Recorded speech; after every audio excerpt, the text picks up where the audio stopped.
শোনাতে চলেছি সারাদিনের গুরুত্বপূর্ণ খবর।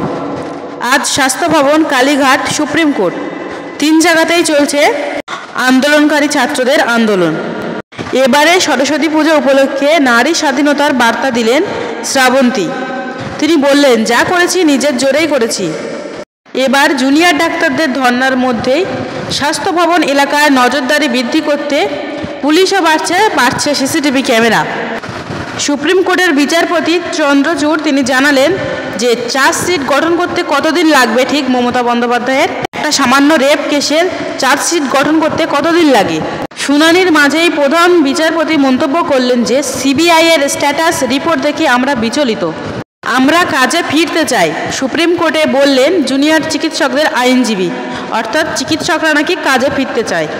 এদিকে কলকাতার নতুন পুলিশ কমিশনার মনোজ ভার্মা বিনীত গোয়েলকে সরিয়ে এখন কোন দায়িত্ব দিয়েছে নবান্ন, সেটা দেখার বিষয়। আরজিকর আবহে মুখ খুললেন অধীর রঞ্জন চৌধুরী, বাংলার মুখ্যমন্ত্রীকে কাইল করে দিয়েছে, এমনই বিস্ফোরক মন্তব্য তিনি করেছেন। রাজ্যে নিরাপত্তা নিয়ে বাজেট বরাদ্দ ছাড়া আর কি করেছে রাজ্য। রাত্রির সাথীতে 1514 জন নতুন সিকিউরিটি নিয়োগ নিয়েও রাজ্যকে তুলোধনা। 7 দিনের মধ্যে ট্রেনিং দিয়ে তাদেরকে মাঠে নামানোর কথা বলেছেন।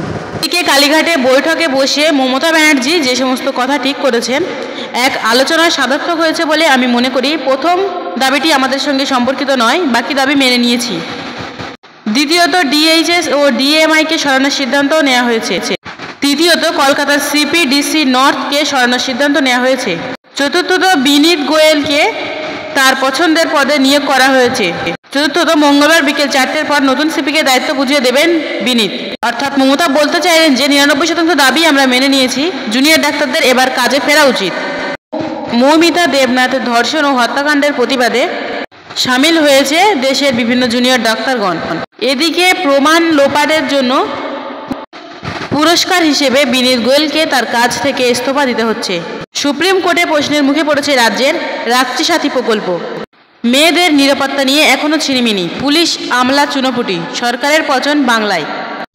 এই সমস্ত ঘটনার সাথে সাথে ডিউটি রুম ও বিশ্রামাগারগুলিতে বায়োমেট্রিক পদ্ধতি বসাতে হবে, এমনই নির্দেশ দিয়েছে দেশের শীর্ষ আদালত।